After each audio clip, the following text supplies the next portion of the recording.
Funding for this program has been provided by the annual financial support of viewers like you and by the Alfred P. Sloan Foundation.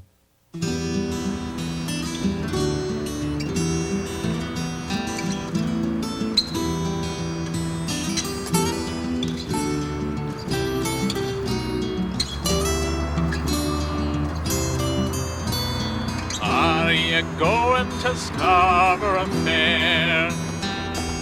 Parsley, sage, rosemary, and thyme. The information superhighway of the 70s, the first ever computer network, was a tool built mainly by graduates of MIT for universities. But linking mainframes on campuses had no commercial application. It took the invention of the personal computer to transform it and spread networking from campus to offices and beyond.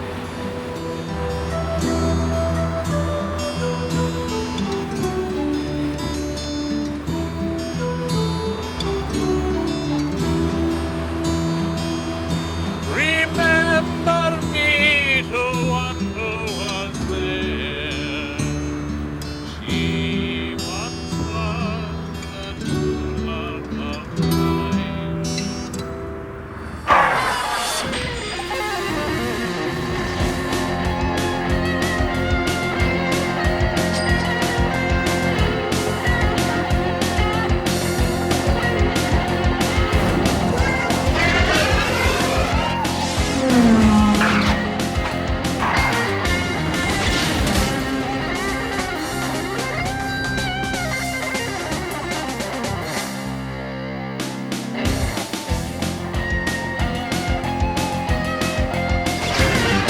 With personal computers proliferating on company desktops, it was a logical next step to connect them all into a network. Logical, maybe, but first someone had to figure out how to do it. And the guy who did was Bob Metcalfe. Apparently their sleep is deep. It's not working today.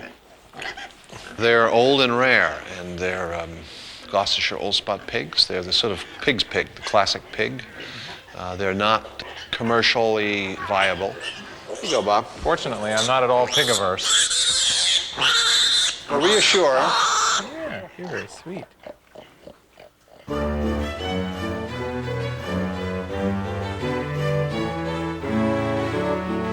Bob Metcalfe owns a farm in Maine, but we wouldn't call him a farmer. This farm exists to preserve genetic diversity, not to make a living. Bob doesn't need to work. His claim to fame is to be the first computer networking millionaire. How did he do it?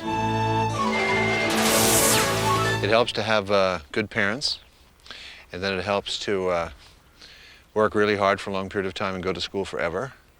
And then it works to drop, quite by accident, into the middle of Silicon Valley, where you're swept up into an inexorable process of entrepreneurship and wealth generation, and you pop out the other side with a farm in Maine. I hate to oversimplify.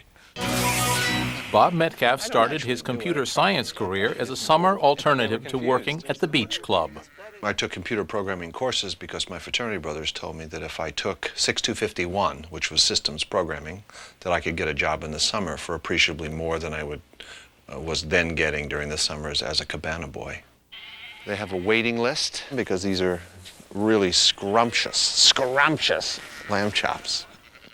He helped build the original ARPA network as a graduate student. And I was at Harvard, miserable and unhappy, looking for research. And I ran across ARPA opportunities to work on the Arpanet. He landed a research job in Silicon Valley, but Bob went from Boston to California via Hawaii.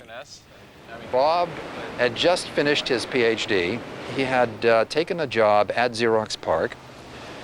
And Bob is a consummate salesman. Imagine this, if you had just gone into a new job, before you showed up for work, you get your boss to send you to Hawaii for 3 months. Bob did that. Bob's career in networking really took off when he got hired here. In the history of PCs, this is the place, the whole enchilada. It's Jerusalem, Rome, and Mecca all rolled into one. Think of anything about PCs. One processor per user, graphical user interfaces, laser printers. It was invented right here at Xerox PARC.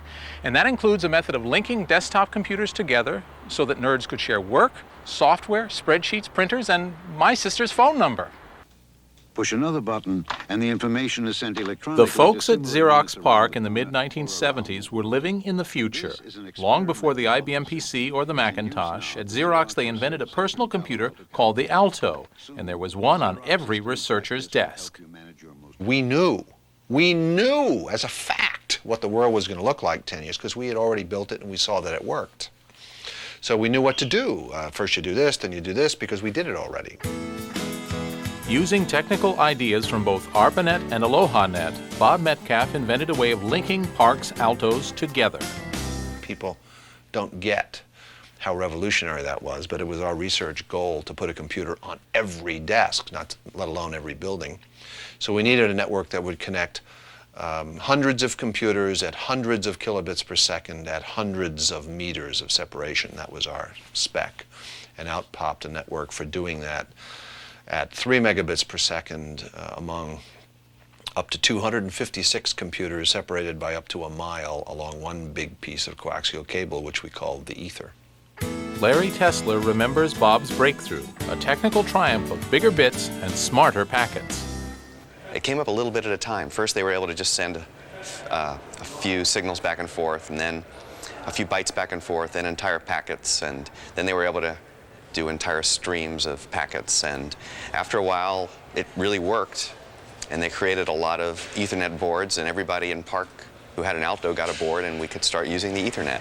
It was a pretty exciting time. We built computers to sit on everyone's desk and then watched what happened.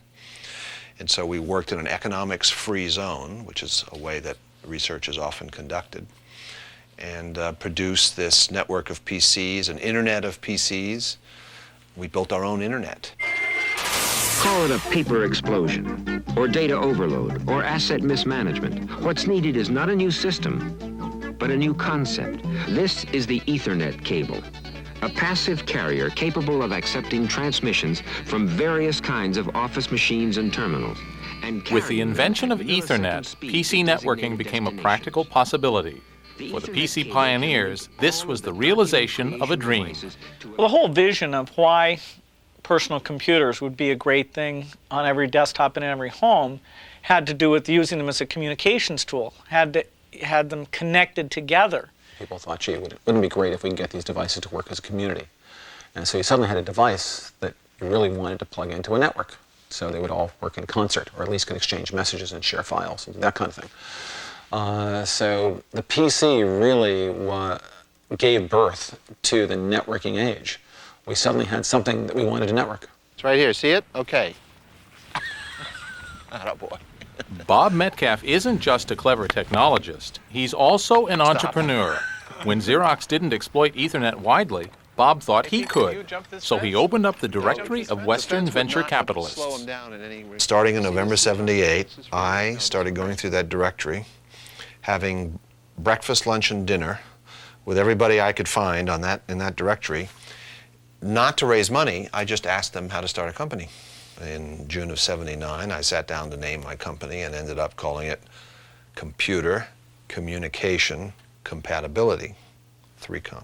With a cute corporate name and a check from his backers, Bob's new company set about building Ethernet cards, just as the PC boom began. Great timing and very profitable.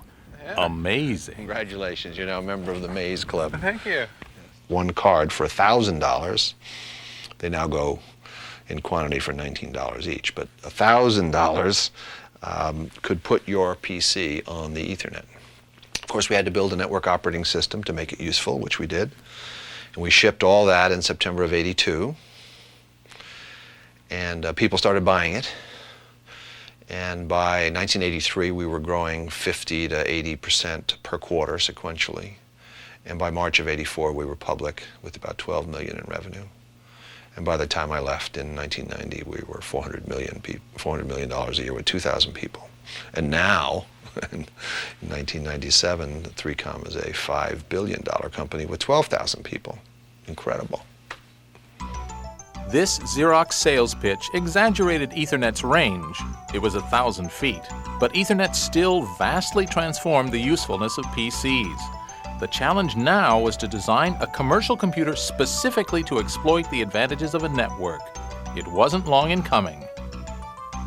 Is it a PC? Is it a mini computer? No, it's a workstation. What's the difference? Well, unlike those first two, this machine can't do any work by itself. It has to be part of a network. This is the original Sun workstation from 1982, quite a landmark in the history of the Internet. The young people who designed it coined the term, "the network is the computer." So with this workstation, I can access information on other computers on the network. I can store my information on other computers on the network, and I can harness the power of every computer on the network. Those folks at Sun, they're very bright.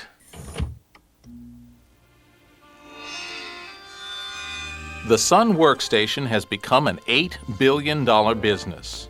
When the PC was little more than a high-powered typewriter, workstations had the processing power to meet the needs of Wall Street, NASA, and even Hollywood. Guess where it started? This is Margaret Jacks Hall at Stanford University, one of the most historic buildings of the digital age. 3 companies got their start here. Cisco Systems in the basement, Silicon Graphics on the 2nd floor, and Sun Microsystems on the 4th. Collectively, they must have a market value of, $100 billion. And Stanford University never made a penny from any of them.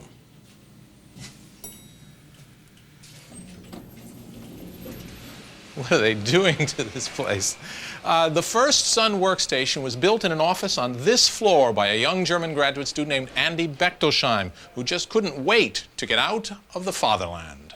I was actually quite frustrated with the German university program at the time, because I truly felt I was wasting my time. So the first thing I went when I went to a German university in the middle 70s was I applied to come here. It's like, it was very boring. I mean, it was simple things like, we had to sign up for terminals to use a computer, and you can only get 1 hour of terminal time per week. How can you even learn programming in this way? A clever geek like Andy is essential to any digital startup, but in order to succeed, you also need someone with a driving ambition to get things done. For Sun, that spark came from a Stanford graduate from India, Vinod Khoshla. Ever since I was 16, going to high school in India, I dreamed of coming to Silicon Valley to start a company. I was a technology geek. And it was very much a dream of mine to start a company. In fact, in '76, when I graduated from engineering school in India, I tried to start a technology company in India, which was a hopeless task. Andy had designed an engineer's workstation. Short of funds, he used standard parts like the Motorola processor and Ethernet and licensed his design to anyone who'd pay. We had this crazy idea that if we build a 32-bit microcomputer with a big screen display and an Ethernet connection running the Unix operating system, we would have the perfect product for the researchers and the scientists and the students at Stanford. Andy was developing the Sun technology at Stanford. He had complete rights to it. He was in the middle of finishing his PhD. When I first approached him, he said he didn't want to start a company, but he would license all of the Sun technology to me for $10,000. And I said, I don't want to do that. He said he didn't want to quit his PhD. And he said he had already licensed it to about 5 other players. And I said, I want the goose that lays the golden egg. I don't want the golden egg. Vinod made Andy an offer he couldn't refuse, half his share in the embryonic company. Vinod got his goose. And with an Indian and a German on board, how about an American, Scott McNeely, Vinod's best friend? Now it was time to divvy up the jobs. There were 2 MBAs, Vinod Khoshla and myself. He had done a startup before, so when we sat around and he said, "What job do you want?" And I go, I don't know anything about this stuff. And he goes, "Well, why don't you be CEO?" And I said, no, I don't know anything about it, you be it. So we had an argument and he finally agreed to be CEO. To complete their startup, they needed a software specialist, so they went for the best, a legendary programmer at Berkeley named Bill Joy, who had already delighted his university by creating for them their very own version of the Unix computer operating system. They showed up at my office at Berkeley, and I thought these were like the engineers and not the I didn't realize these were the principals. You know, they looked so young and so innocent that I sat them in my corner of my office and made them wait till the rest of the people showed up. And then we had Bill, Joy, and Andy. The first time they met, they did a Vulcan mind meld, and they were just kind of like holding each other's forehead. You couldn't get too near them because of the sparks and the smoke and the flame. And at Berkeley, Bill would simply take the system, the Unix system, and rewrite it over the weekend. No human on the planet could do this except for Bill. And you'd come in the following week and say, what has Bill changed now? And every once in a while, he'd decide to do a new release, and he'd do a release every 3 months. And he would personally read and rewrite all of the code in the system, including all of the applications. Inconceivable today and amazing at the time. So far, this was a startup from a textbook, but for this quartet from America's melting pot, there was still one final hurdle to be crossed: getting funding for their idea. Often this is a nightmare, but for these sun seekers, this American dream was, well, a no-brainer. We wrote a 5-page business plan. A week or two later, we showed it to some venture people. They said, oh, this is great, you know, here's a check for you. Basically, we showed them the plan on Thursday, Friday. On Tuesday, we had a check in the hand, and we started the company. it was 4 of us sitting in a little basically rent-by-the-hour office space in Santa Clara. I had 3 years of business experience, which was more than the other 3 founders combined. We were all 27. And we got our first load of furniture and got asset tag numbers and tagged one of the chairs asset number 1 and had employee number 1 with all the intellectual property with the cardboard box sit in asset number 1 and took a picture. The Sun workstation was designed from the start to be part of a network. The whole concept of the network is the computer. We started the Sun 15 years ago based on the fact that every computer should be hooked to every other computing device on the planet, and that's been our strategy and our goal from day one. Computers become much more useful once they're connected, because it's the sum of the computers on the network that allow you to do more than you could do on any individual computer. Because Andy had used off-the-shelf software and hardware for his workstation, Sun made a virtue of necessity and based all their products on these open standards. It made them different from companies like Microsoft and Apple, and they've been the champions of open standards ever since. We added openness. In other words, nobody should own the written and spoken language of computing in the same way that nobody owns English, French, or German. Now, Microsoft might disagree and think that maybe they ought to own the written and spoken language of computing and charge us all a $250 right-to-use license to speak English or Windows or whatever they happen to own. On the Stanford campus, computer scientists are known to be nimble, both at juggling and business opportunities. Most networking advances come from graduates in university labs, yet it's the geeks smart enough to exploit their work who have reaped the financial rewards. Sun may stand for Stanford University Network, but Stanford didn't cash in. Stanford never owned a piece of Sun. They did not want any piece of it. I bet they live to regret that. They live to regret that. In fact, the funny story goes, Prime and DEC both looked at the technology, evaluated it, and said they didn't want it. On that basis, I think Stanford decided that it wasn't of much value, and they let Andy own it. Stanford actually had in fact Berkeley had very enlightened, and still do, very enlightened technology perspectives, and that is the student developed that they could take the intellectual property and go out. So Andy, when he created the Stanford University Network, under government grants, as well as help from Stanford, he was allowed to walk out with the intellectual property, or the IP, and start a company with that.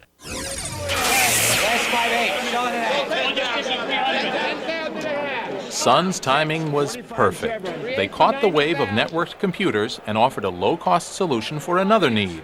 This was the 80s, and Wall Street was crunching numbers faster than ever for junk bond issues, arbitrage deals, and other kinds of financial smoke and mirrors. Sun workstations filled the trading rooms of banks, brokerages, and minimum security prisons. The thing about Wall Street is it's extremely competitive. In other words, if somebody can compute something or figure something out faster than the guy next door, it doesn't matter what the equipment costs, that's what they want. So each trader wanted to have the fastest, highest powered workstation right on the table so to do better trading. And Sun eventually became the dominant standard on Wall Street for trading workstations, not just on Wall Street, actually worldwide. It wouldn't be the last time that Stanford would watch a hugely profitable company ride off the campus.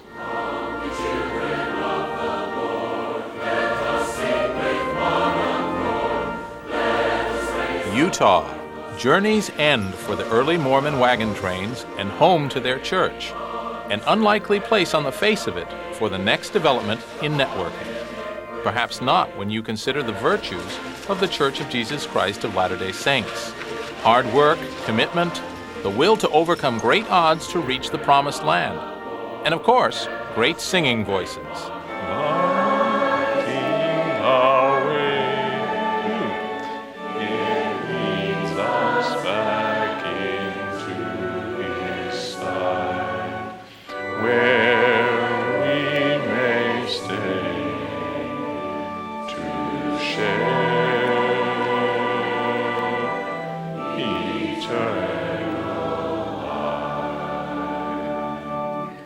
The networking breakthrough occurred at a most unlikely place, a computer systems company in deep financial trouble.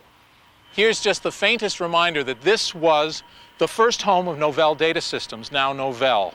It was a startup that failed. Lots of startups fail. Some fail and die. Others fail and are refocused and reborn. That's what happened with Novell. The company was really in trouble. They were shopping around for new venture capitalists. They'd run out of money. And actually at the 11th hour, the week before Ray Norda came on, we actually had a little auction at the company. We were selling desks and chairs and equipment so we could make the payroll the next week. Oh, wow. And Ray Norda literally came at the 11th hour and rescued us. It wasn't the U.S. cavalry, but the next best thing. Ray Norda was a veteran turnaround wizard, venture capitalist, and Mormon. Some say he was sorry for the people at Novell. He was called in to save the company. The treasure Ray Norda found in the ruins of Novell was a software project called NetWare, started only a month before. NetWare allowed users to store their data files on big PCs called servers, to share their data with other users, and to use any printer on the network. PCs just couldn't do this stuff before. And the guy who thought it all up, Drew Major, wasn't even a Novell employee. But that Ray, he knew a winner when he saw one. Mountain biking in the Wasatch Range, I quickly discovered that my brain functions better at sea level. But despite the thin air, Novell prospered. Ray came in, investors brought him in and said, can you fix this? Can you turn some money? And he said, you know, the future is software that connects these computers together, and got us out of hardware.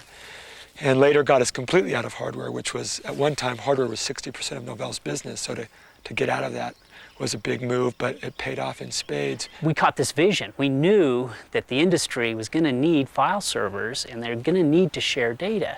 And though the company was falling apart, we just kept cranking on it because we knew that, for example, if the company would have went bankrupt, we were contractors. They didn't even have us under a contract.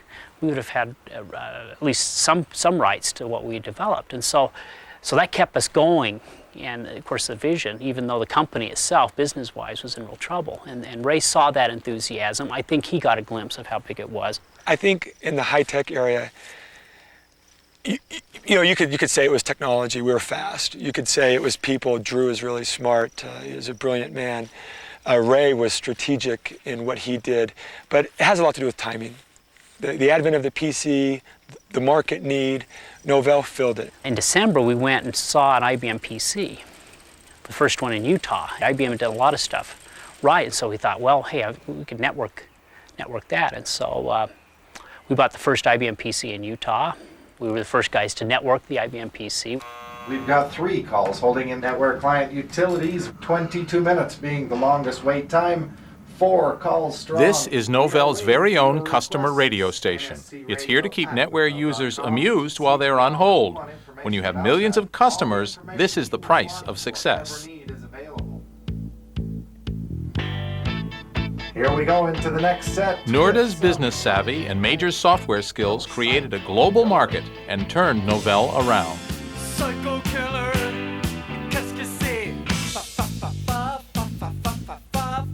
Quite frankly, the thing that's amazed me the most is other people for a number of years didn't get it.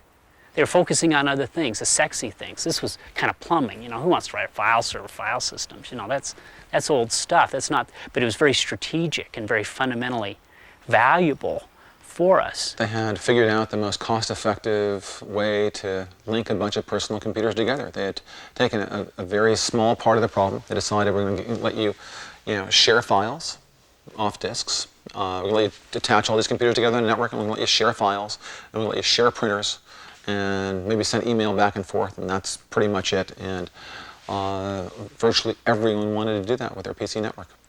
And they came to utterly dominate the PC network world. And that red box at their height was as common as any logo I can think of. It was certainly the equal of Microsoft in those days. If you needed a PC network, and the IBM PC and the Intel-based PCs were just growing by leaps and bounds, and we connected them together better than anybody. So ours was the LAN operating system of choice. So everyone here has a trout stream in their backyard? Not everybody, but... The rewards for success in Utah are not so different from Silicon Valley. Well, maybe you wouldn't have a trout stream at the bottom of your Palo Alto garden. Certainly, the guys at Novell have done nicely. David Bradford is their general counsel. He catches the fish here so often, he knows them by name. There's a little beaver maybe coming up the other Oh, side. yeah. So I'm going to time you. How long will it take to catch a fish? It could be 2 casts, but I would guarantee a fish within 50 casts. Well, that's a good cast there. Oh, boy, look at that. Okay, we got. Oh, did you see that? We lost him, but he was a nice one. In the 80s, no one could catch Novell. I know what you're wondering. Here we are, halfway through the story. We've had everything from prize pigs to Mormons, and still no sign of Microsoft. How can that be? What's Bill Gates doing? Well, time for a flashback. Cue dissolve and archive footage. The 80s were good to Microsoft. Thanks to their partnership with IBM, the money rolled in and the company got bigger and bigger. But it was a love-hate relationship. They loved the royalties from selling all that software for IBM PCs and clones. But Bill Gates hated having to fit Microsoft's plans into IBM's business strategy. One thing that's hard to remember now is that all of us were in fear of IBM, because IBM wasn't just thought of as a hardware company, they were thought of as the everything company. Supplying most of the operating systems in the world's personal computers might be enough for some people, but Bill's always hungry for the next opportunity. In the computer market, when the first person comes along and does something very well, if they get over a certain threshold, then it really develops momentum, because the distribution channel doesn't want to learn a lot of products. They don't want to trust a lot of products. And once you get a customer base, they start talking to you about, why don't you fix this? Why don't you improve that? And we've seen many, many products like that in the history of personal computing. Some Microsoft products, some non-Microsoft products. NetWare is a great example of that. Whenever someone builds a big business, some people say that this is a bad thing, some people say it's a good thing, but it's clearly a thing. Bill looks at how does that business relate to the businesses we're in, and if that's a good business on a standalone basis, let's get into it. And certainly if it's a good business that's adjacent to or related to our businesses, we better get into it. In the 80s, there was a very good adjacent business that Microsoft didn't dominate: networking. Novell. It was stomping all over the competition. Novell grew up with a gun to its head. Remember when Novell started, there was 2 companies. I'll remind you, they were Microsoft and IBM. Novell was an accident in their minds, a should not have been. And I guess we challenged that. And we're an underdog. We had nothing to lose and everything to gain. One thing about Microsoft is, we're very competitive, and if we don't start seeing results, I mean, Bill makes life tough on everyone. And I kind of felt bad for the networking guys because, we continued to struggle. And around 83 and 84, and certainly by 85, NetWare was reaching critical mass. So Microsoft felt really like there was a huge missed opportunity. In fact, I remember some memos Bill wrote in circa 85, 86, where he said, one of the biggest disasters for the company is that we have no assets in networking, or very weak assets in networking. Live from Salt Lake City, it's Brain Share Tuesday morning with Bob and Tina. And now here's Bob, and here's Tina. Jeepers, The sponsor activities last night were Novell had fantastic. great assets in networking. They even had netwear conventions and zany netwear infomercials. While IBM wasn't interested in networking PCs, Microsoft was. So Bill cast his eyes to Utah. Well, Gates was very focused on Novell, and in fact, in 1989 was the first time he contacted us, late 1989, to see if he wanted see if Novell was interested in being bought.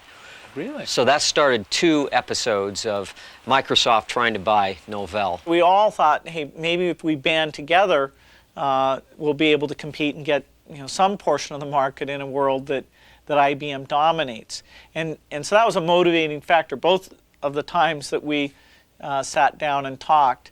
The thing that makes it tough, though, is you get 2 different development sites, and if you have this vision of an operating system, a single operating system that's going to do everything, having those multiple sites and those different visions is tough. But I have to say it's surprising that we never got together. There's a traditional Microsoft tactic. If you can't join them, beat them. Microsoft looked for a partner to line up against Novell. At the time, I mean, we thought that, wow, wouldn't it be great to align ourselves with someone else? And we thought that the best partner to compete against Novell, would have been 3Com. And so we actually entered into a kind of a strategic relationship with 3Com that ultimately, didn't turn out very well. But nevertheless, it actually got us bootstrapped and into the networking business.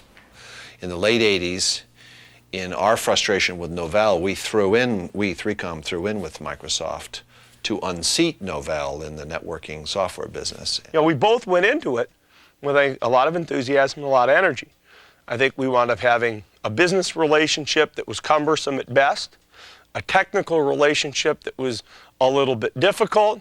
And that enterprise met a horrible end in the late 80s. A horrible end, ultimately leading to my departure from 3Com.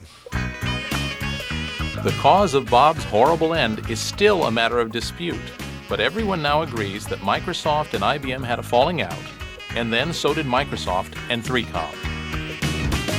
What Microsoft failed to tell us was that their relationship with IBM was falling apart at that moment, which came as a big surprise about 3 days after we signed the deal. We eventually separated. I think there was good intent on both companies' part. I frankly, to this day, think we managed the thing very professionally. I know Metcalf has some bitterness about it, but we were both properly looking after our business interests and properly both companies trying to be good partners. And then in 1989, Microsoft announced OS/2 LAN Manager. And I can remember reading the headlines, OS/2 LAN Manager going to put the network operating system out of business. And they predicted by 1991, Microsoft would have 60% share of the network operating system market with OS/2 LAN Manager. And said that Novell's share of the same market would drop to 25% by 1991.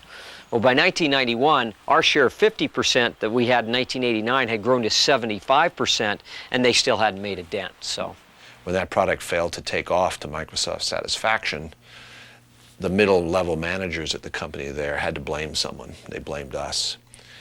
And so Microsoft double-crossed 3Com and went around us to our own customers with our own product. And so 3Com went into a loss situation, just long enough for the board of directors of 3Com to decide they needed a new change, a new management. I don't think he has a reason to be as bitter as he is. No, I mean, we were 2 companies, 2 growing companies with growing people who are operating the companies, and we attempted to do a business deal together. We attempted to make LAN Manager and sell and attempt to make their products sell. And they committed to selling a certain amount of it with their products, and they weren't able to do that. And I think that he felt that we sort of unfairly got them into the contractual situation. But, it takes 2 people to sign a contract. When I complained to Microsoft about this, I said, why is it doing this? And the guy involved, who I will not name, but the guy involved looked me straight in the eye and said, you made a mistake. You trusted us.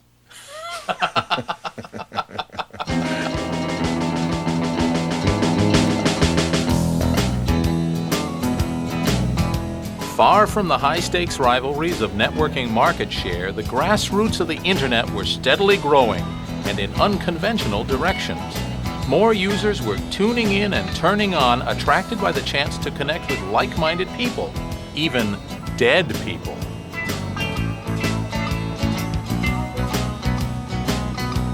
No one should underestimate the influence on the development of the internet of the Grateful Dead.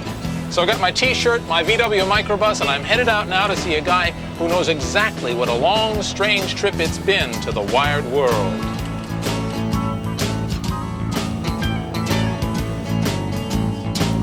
You are listening to Dead to the World on KPFA or KPFB in Berkeley or KFCF in Fresno. My name is David Gans. There are a million ways to appreciate the Grateful Dead, and we found a lot of ways to talk about them. One place they talked was in cyberspace. Deadheads could now meet in an online virtual community called the Well, or Whole Earth Electronic Link. Even a virtual community needs a real computer. The Well's server was based in Sausalito, California, home of Stuart Brand. You began to get some entities like the Deadheads, the people that were basically following the Grateful Dead, who are not a regional phenomenon at all. And where they became regional was on the Well. That was their neighborhood. On March 1st, 1986, the Grateful Dead conference opened its doors, and various people from the net came over and got accounts, and even more interestingly, various people went out and bought computers so they could get online and start talking with us. We're credited with generating sufficient cash flow to keep the Well going through its early startup days. It was great to see it. It was really, really fun because we were people who had a lot to talk about. Well, I know what its impact was on the Well, which was it probably saved our butt. How? Well, it just gave us a commercial scale of absolutely dedicated customers all in a couple of months. One fell swoop. Suddenly here's a bunch of people that want to talk to each other all the time. Then tape trading. I would imagine that tape trading is responsible for, 18% of the entire packet traffic on the internet right now. I made that up, Bob. But it's huge. There's a book called The Great Good Place that came along about halfway along in the starting of the Well, which is about great pubs and barber shops and beauty shops and coffee shops where people go and they just hang out, and it's not work and it's not their house, it's this other third place that they go to just hang. The Well became a great good place.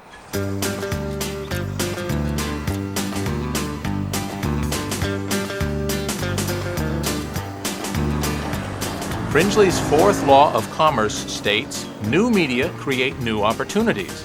But what kind of profit could anyone turn on the strictly non-commercial internet? John McAfee was the first person to answer that question. He gave away his antivirus software and made a fortune. Nice life. The unique thing about software, which I had thought about, ever since the mid-'70s, is that software production is unlike any other production that preceded it. Again, no raw materials are required, no time is required, and no effort is required. You can make 1 million copies of a piece of software instantaneously for free. And there's something unique about that, and I kept running it around in my mind thinking, what can you do with this? It's so unique, it's so unusual, nothing like it has ever appeared in the world before, and finally it came to me, aha, a new business paradigm. You just give it away because it doesn't cost anything. You simply charge for the update process. You get the copy free, you can use it as long as you want. If you want the updates, we'd be happy to give them to you for a nominal fee. And after we had 5 or 10 million copies out there, it was a very simple process to turn the switch and begin charging for updates. It's time to explain another key figure in our story, the venture capitalist. Without the VC, few new technologies would be built. Fewer geeks would attain fabulous wealth. Perhaps even the information revolution itself would never have happened. This is a VC watering hole near Palo Alto. In the 1980s, networking companies became a third industry segment alongside PCs and software. More companies meant more venture capitalists and more power breakfasts. This is Buck's Restaurant in Woodside, where the VCs meet to figure out how many millions they'll give for what percentage of each startup. They ought to call it Mega Bucks. It must be a great place for tips. Oh, thanks. You're welcome. Are the tips good here? They're excellent. Venture capitalists, you love them or you loathe them, but if you need money for your pet idea, you can't ignore them. These digital temples, monuments to the success of information technology, all needed venture capital to leave their garages behind. For all of them, it began with the occasion which strikes fear into the heart of every Silicon Valley entrepreneur. This is the mating dance of Silicon Valley. Entrepreneurs with business plans perform for venture capitalists with bags of money to invest. Each needs the other, yet it's the VCs who decide whether or not to mate. They call this dance the pitch, and it can mean the difference between failure and a billion-dollar IPO. Some entrepreneurs do this dance 100 times and never raise anything. Mike and I left because what we wanted to do was to bring electronic communication of information to the world. We are the outsourced messaging service for the internet.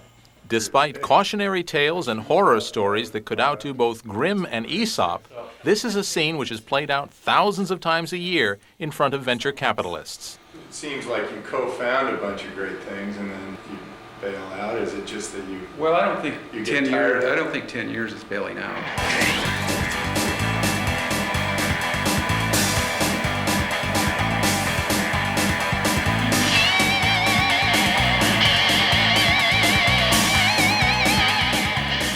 It's horribly repetitive for everyone. 9 out of 10 pitches fail. But just occasionally, a venture deal presents itself which looks like a sure thing. For example, McAfee Associates in 1990.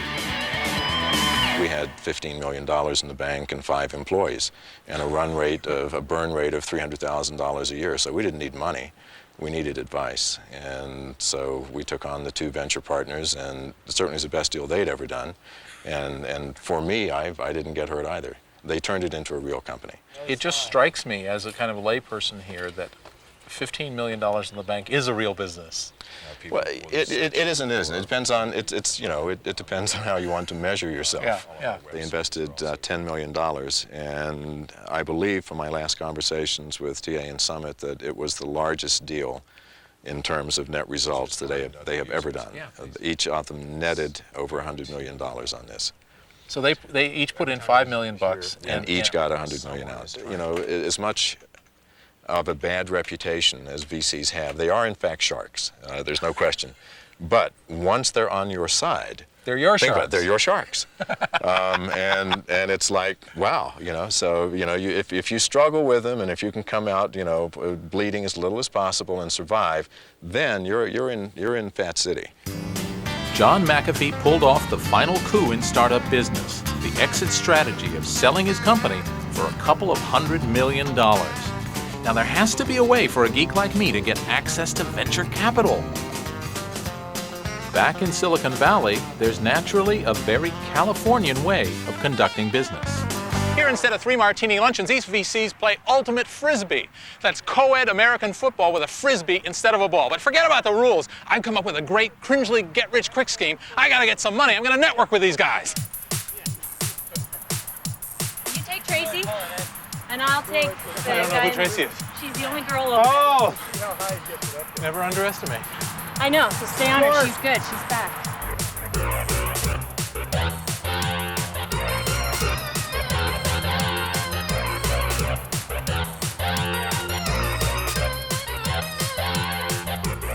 As I set out to test my ultimate frisbee skills, I also had ringing in my ears the wise advice of one of the Valley's most renowned venture capitalists, John Doerr. Caesar said all of Gaul is divided into 3 parts. Well, all of risk is divided into 4 parts. There are really 4 risks you've got to look for in every project. The first is people risk.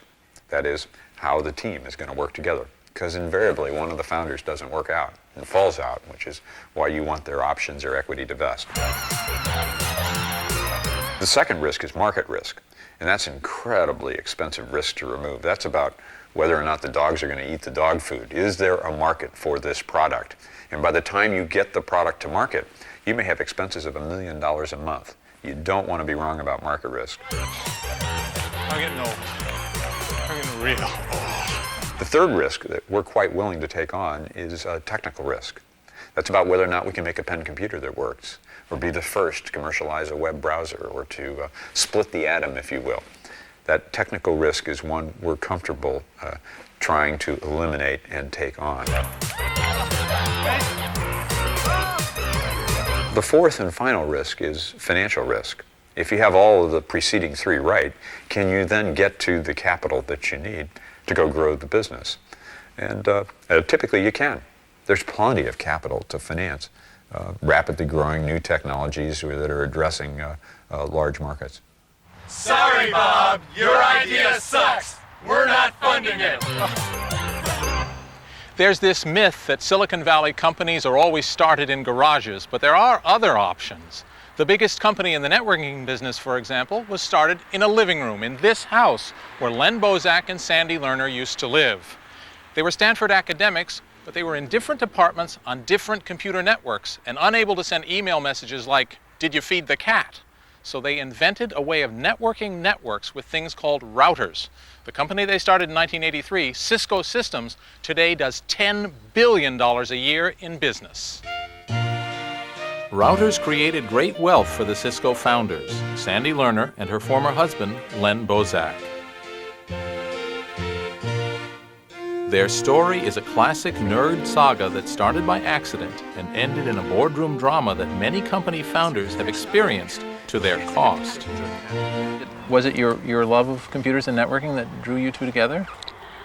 Or he had great legs, or what? You know, I'll just have to tell you something, and it's so bizarre you'll just have to assume that it's true. Len's mother had done this miraculous job, and Len actually knew how to bathe and eat with silverware, and I was absolutely enchanted. You know, he used to take whisk and wash his collars and cuffs, which was way more than I ever did, and I just didn't think that a more perfect man could exist. Let's meet Len Bozak and find out about his work ethic. Sincerity begins at a little over 100 hours a week.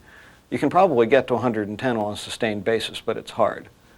You have to get down to eating once a day and showering every other day, things of that sort, to really get your life organized to work 110 hours a week. And the level that follows sincerity, what do we call that? Commitment. Len was a brilliant network technologist. Here he is, hard at work, in a snapshot from Sandy's Cisco scrapbook. It was do-it-yourself networking. If you wanted it, you had better do it yourself because no one else was going to do it for you. You couldn't buy it. We basically pulled wire through manholes. We pulled wire through disused sewer pipe. We built a lot of things by ourselves. I mean, it was very, very much, at that point, a guerrilla action. We had no money, and we certainly didn't have any official sanction. In the end, I guess the university was kind of allowed not to like it, but they did get a network out of it. The Stanford campus was 16 square miles. In 1984, its 5,000 computers were grouped in their own networks in separate buildings. Like islands, they needed causeways or bridges to connect them into a campus-wide network.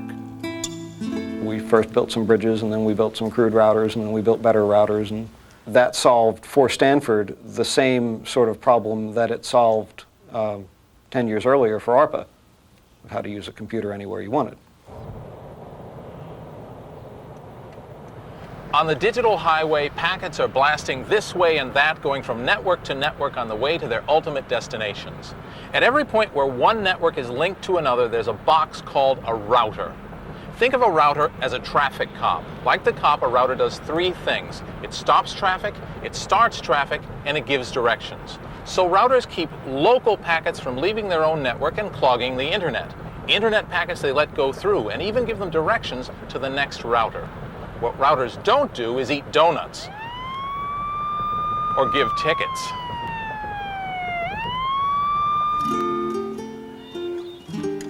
Once Len and Sandy had solved Stanford's networking problem, they saw an opportunity to offer the solution to other users. But Stanford didn't want to do it. And so we kind of really tried to get them to license the technology to these other universities, and they just were not going to do it. And so with tears in our eyes, we took our $5 up to this, Secretary of State's office in San Francisco and made Cisco Systems and took it anyway. So how did you go about it? Well, in the same tradition that anyone else in the Gulch does, you go out and buy a bunch of parts and try and make the stuff and then go sell it and solve the problems that come up. Len and Sandy's dedication wasn't in question. This archival gem from 1989 may be a little low on production values, but it shows just how single-minded these two were. In part, the result of some fairly unsophisticated. Shut it off.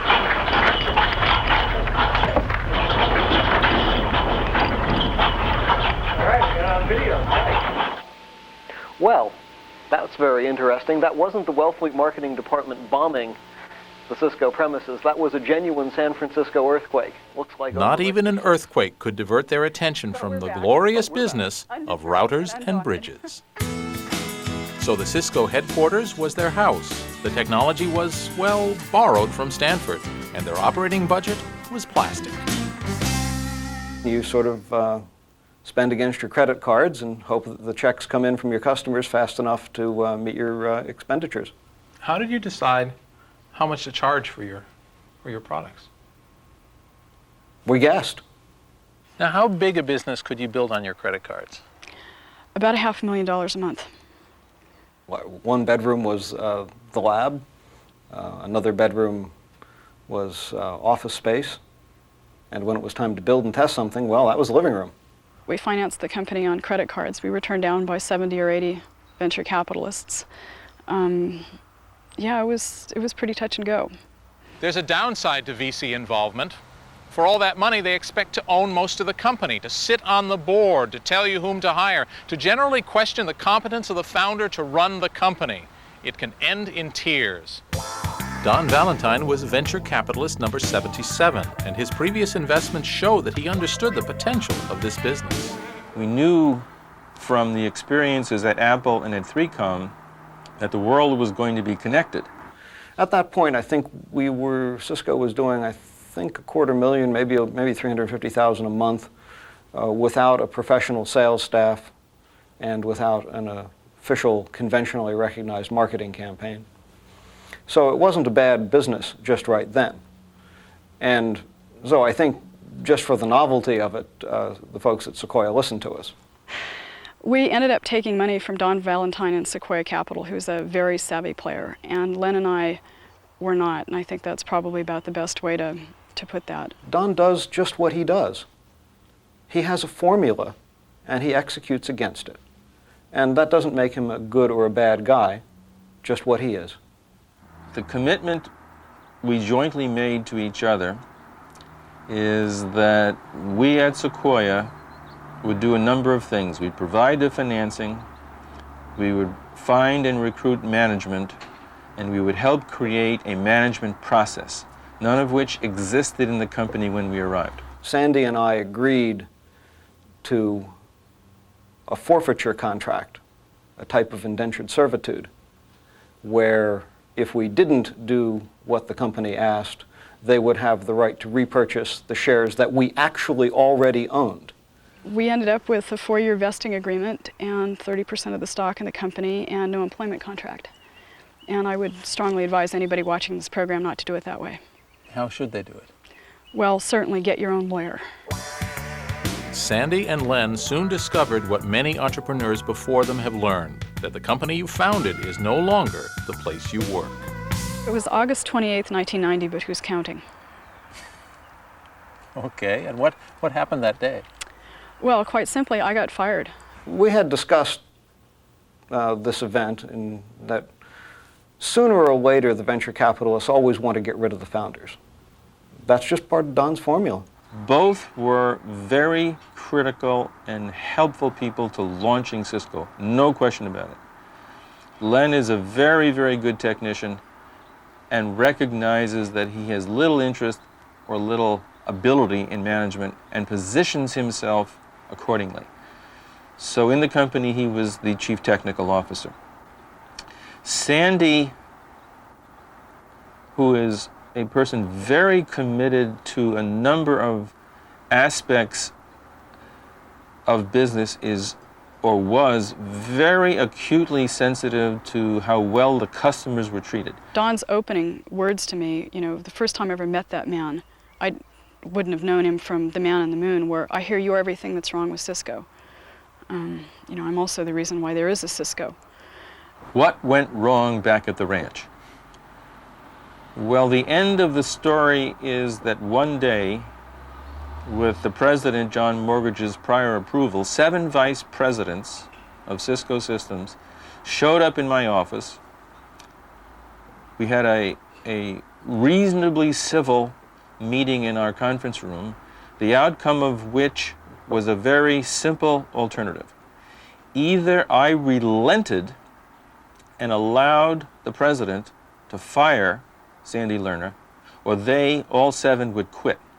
It was probably time for Len and I to go. And that Len and I do not have company personalities, and I think we were finding it difficult to work in a larger organization. I think the way that it happened was wrong. The most regrettable thing, I would think, from their point of view, is they lost perspective and urgently sold their shares in Cisco at a time when the valuation of the company was a mere $1 billion or so. Had they somehow or other suffered this outrage with a little more financial wisdom, they might have sold when the company's market value was 10 billion or 20 billion, or maybe even now at 56 billion.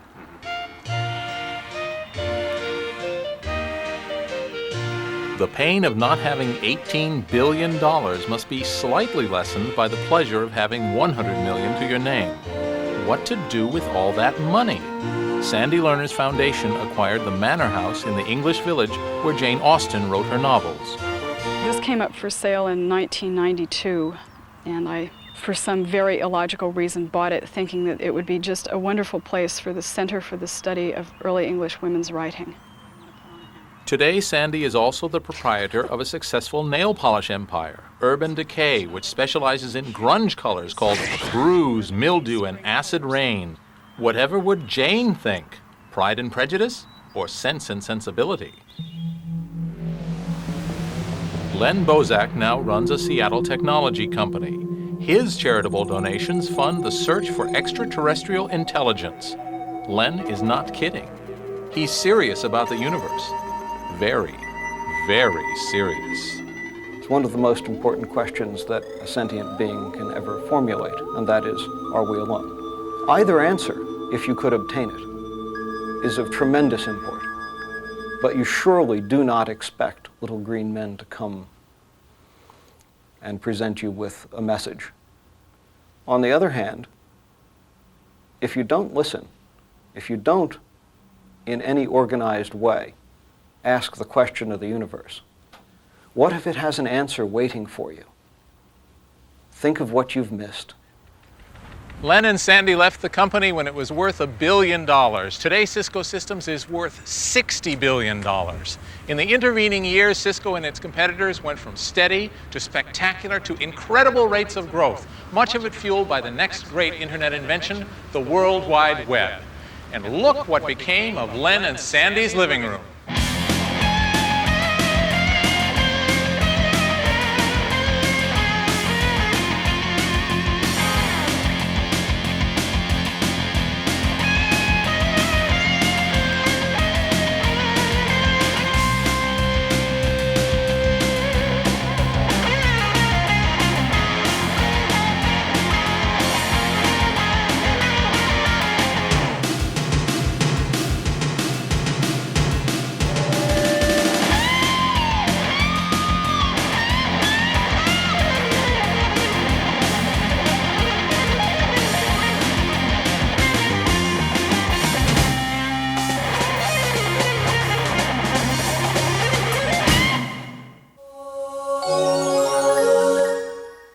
Funding for this program has been provided by the annual financial support of viewers like you and by the Alfred P. Sloan Foundation.